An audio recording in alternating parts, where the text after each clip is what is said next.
Profesor titular consulto de las cátedras de Teoría General y Filosofía del Derecho y de Derechos Humanos y Garantías Constitucionales. Fue en 1994 convencional constituyente y participó en esa reforma de la Constitución. Ha trabajado como experto en Derechos Humanos de la UNESCO, fue profesor titular de Derecho Constitucional en la Facultad de Abogacía de la Universidad Nacional de Lomas de Zamora. Fue miembro fundador y primer secretario general de la Asociación Americana de Juristas, entre muchas cosas que podríamos decir de Eduardo Barcesat.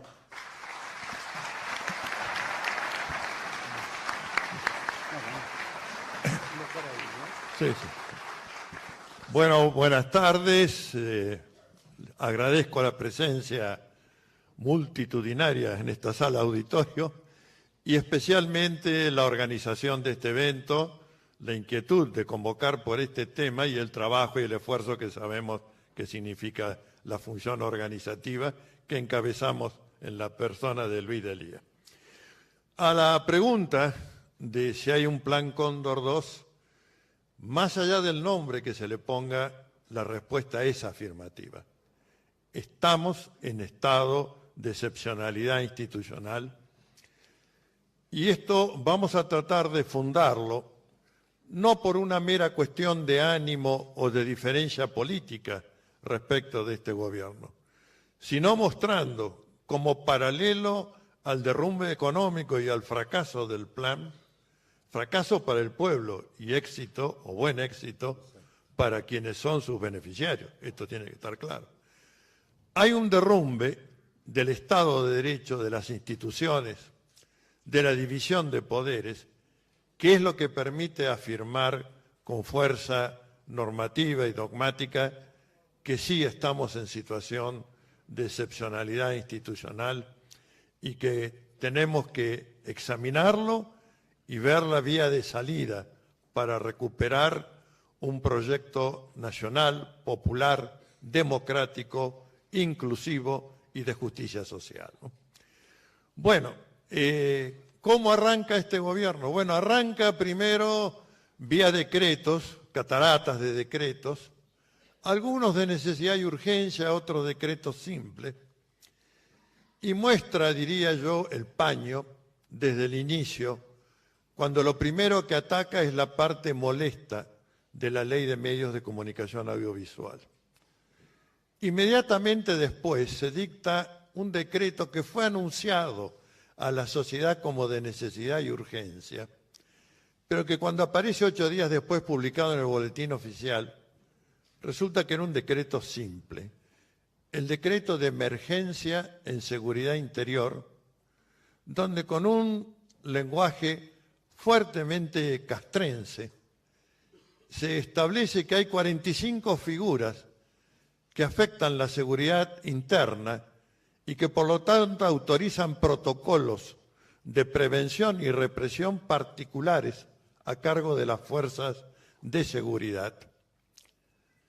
Vaya, resulta que la materia procesal penal, al igual que la penal, y esto lo explicó muy bien Zaffaroni en la Convención Constituyente del 94, integran un bloque, de manera que ingresar a modificar los procedimientos implica entrar en el terreno taxativamente vedado por el texto de la Constitución Nacional, artículo 99, inciso 3, donde hay 4 materias que no pueden ser materia de los decretos de necesidad y urgencia. Uno es el penal, procesal penal, otro el tributario, procesal tributario, régimen de los partidos políticos y régimen electoral. Ahora, ¿qué pensaron las nobles cacatúas togadas de este gobierno?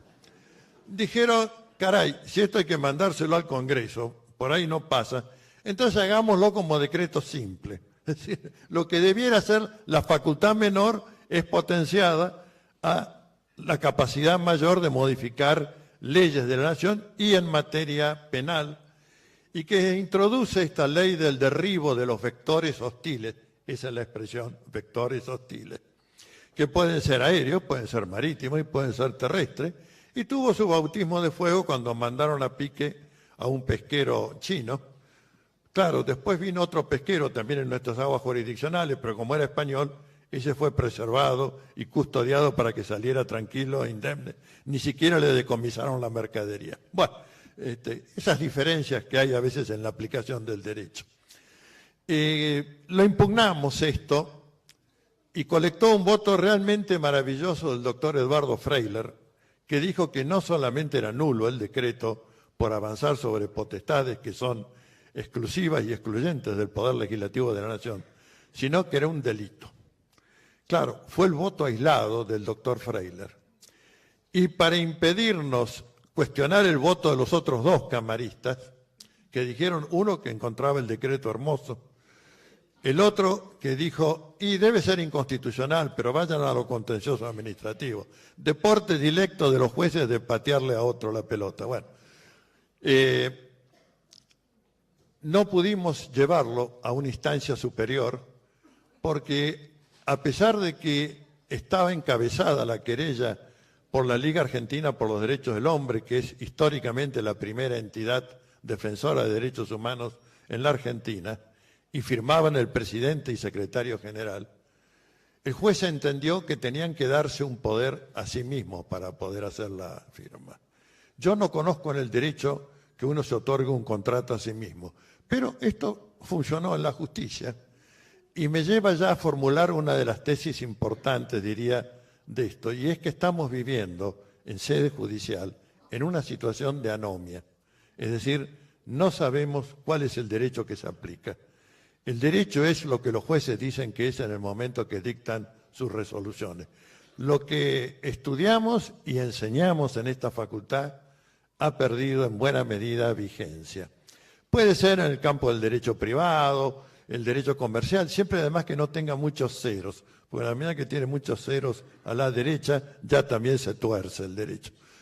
Pero en lo que hace realmente a la defensa de la vida, de la libertad y de la integridad física y psíquica del ser humano, nos estamos manejando en una especie de niebla, porque no sabemos qué es lo que se va a inventar, qué es lo que va a generarse ficcionalmente para habilitar la persecución política a la oposición. Bueno, volvamos entonces a la situación institucional. Luego viene la negociación con los fondos buitre, opuesta 180 grados a la doctrina de la Corte Suprema de Justicia de la Nación del año 2014, que dijo que las sentencias del señor juez Tomás Griesa eran nulas y lesivas del orden público constitucional argentino. Es un dictamen maravilloso de la doctora Alejandra Gils Carbó, ex procuradora del Tesoro de la Nación.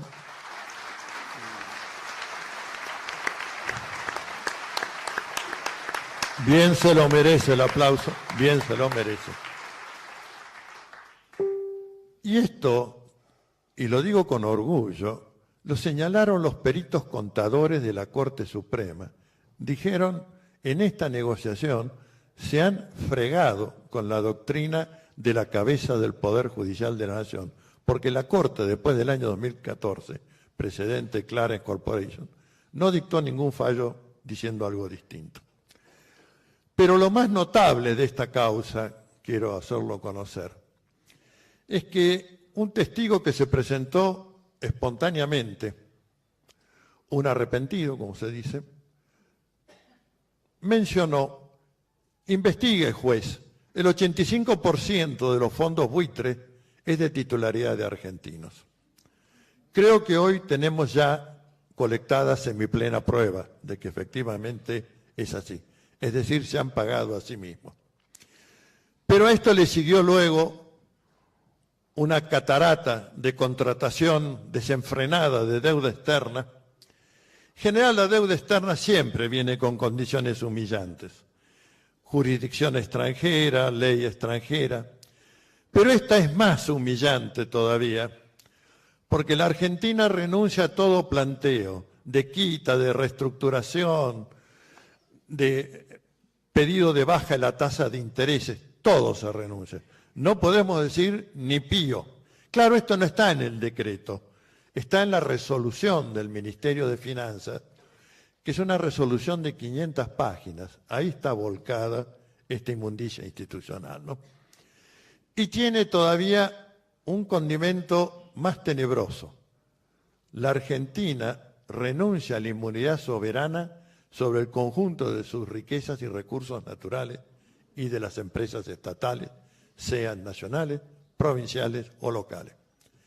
Bueno, fíjense, de acuerdo a los pactos internacionales de Naciones Unidas, tanto el de derechos civiles y políticos como el de derechos económicos, sociales y culturales, los dos se inician con la misma cláusula, no es torpeza de redacción, es énfasis que se puso, afirman la autodeterminación o libre determinación de los pueblos, su derecho a la independencia económica y, lo que es más significativo para lo que estamos diciendo, la titularidad de los pueblos sobre el conjunto de sus riquezas y recursos naturales. No son de los estados, no son de los gobiernos, son de los pueblos. Bueno, eso que es de todos nosotros.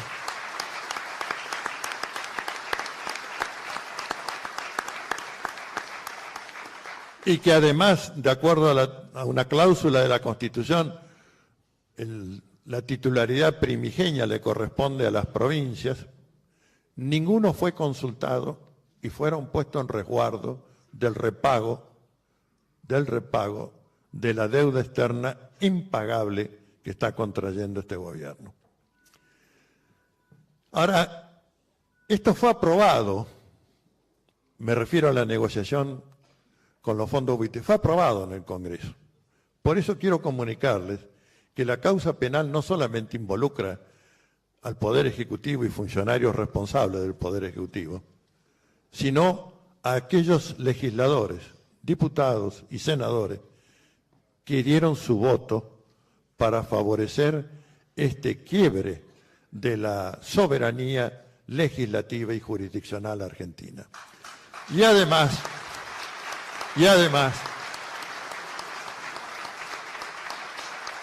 el asco, porque no tengo otra palabra, el asco que tengo de decir que 4 meses antes el Congreso de la Nación había aprobado por casi unanimidad los 9 principios de reestructuración de la deuda soberana de los estados que la Argentina impulsó en la Asamblea General de la ONU y que fueron ratificados en el Estado argentino con carácter de ley de orden público. Debemos ser el único vergonzoso país que, después de haber logrado este triunfo a nivel de la comunidad internacional de naciones, con 141 votos a favor sobre 193, haga este papelón de tirar por la borda, de anular la ley y de someterse de esta forma colonialista a los designios del imperio, ¿no?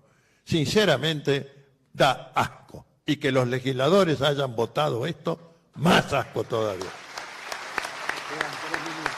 Bueno.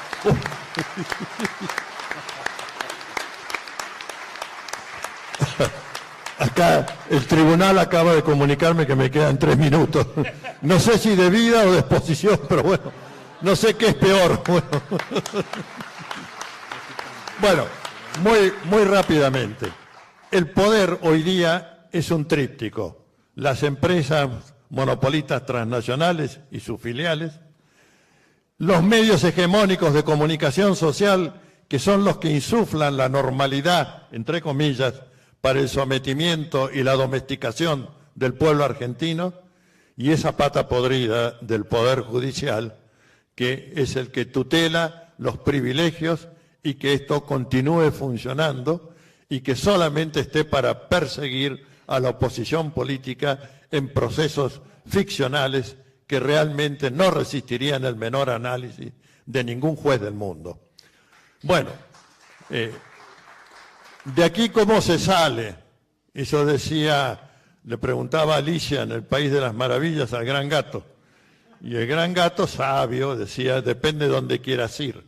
Bueno, como nosotros queremos ir a una recuperación y profundización del proyecto nacional, varios de los que estamos en esta mesa pensamos en una nueva constitución que no sea pacto de caudillos. ¡Bravo!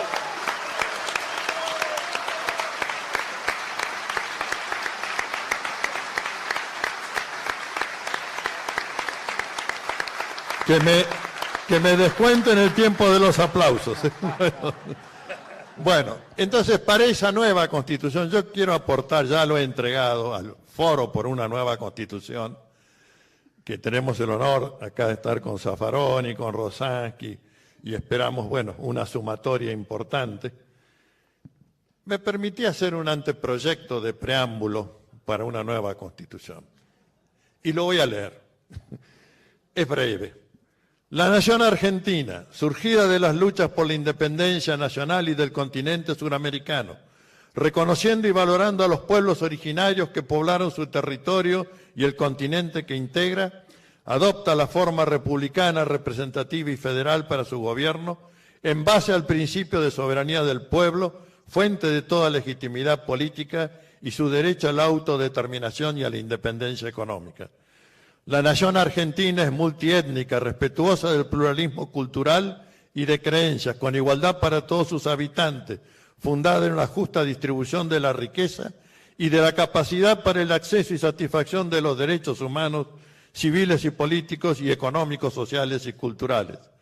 La nación argentina es un Estado social de derecho, respetuoso de la paz entre las naciones y del principio de no injerencia en las cuestiones internas de los Estados. No habrá en su territorio armas de destrucción nuclear o masiva, ni bases militares de potencias extranjeras.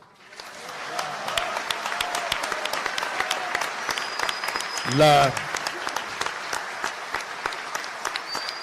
nación argentina, consecuente con la lucha y aspiraciones de los libertadores del continente suramericano, propicia la unidad e integración política, económica, social y cultural de los pueblos del continente.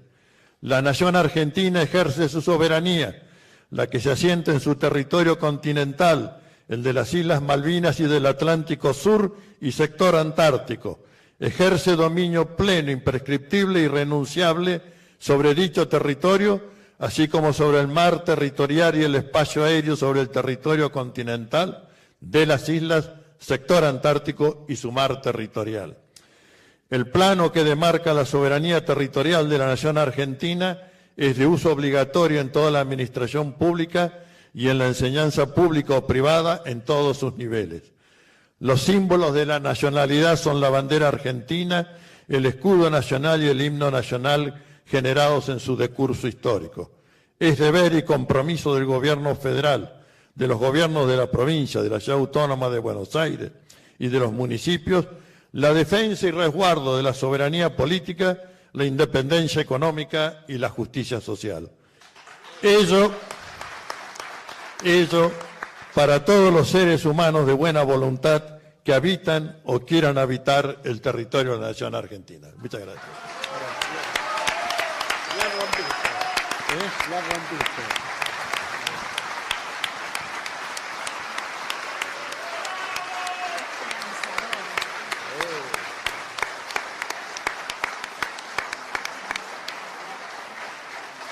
AM 740. Radio Rebelde. Alta Radio.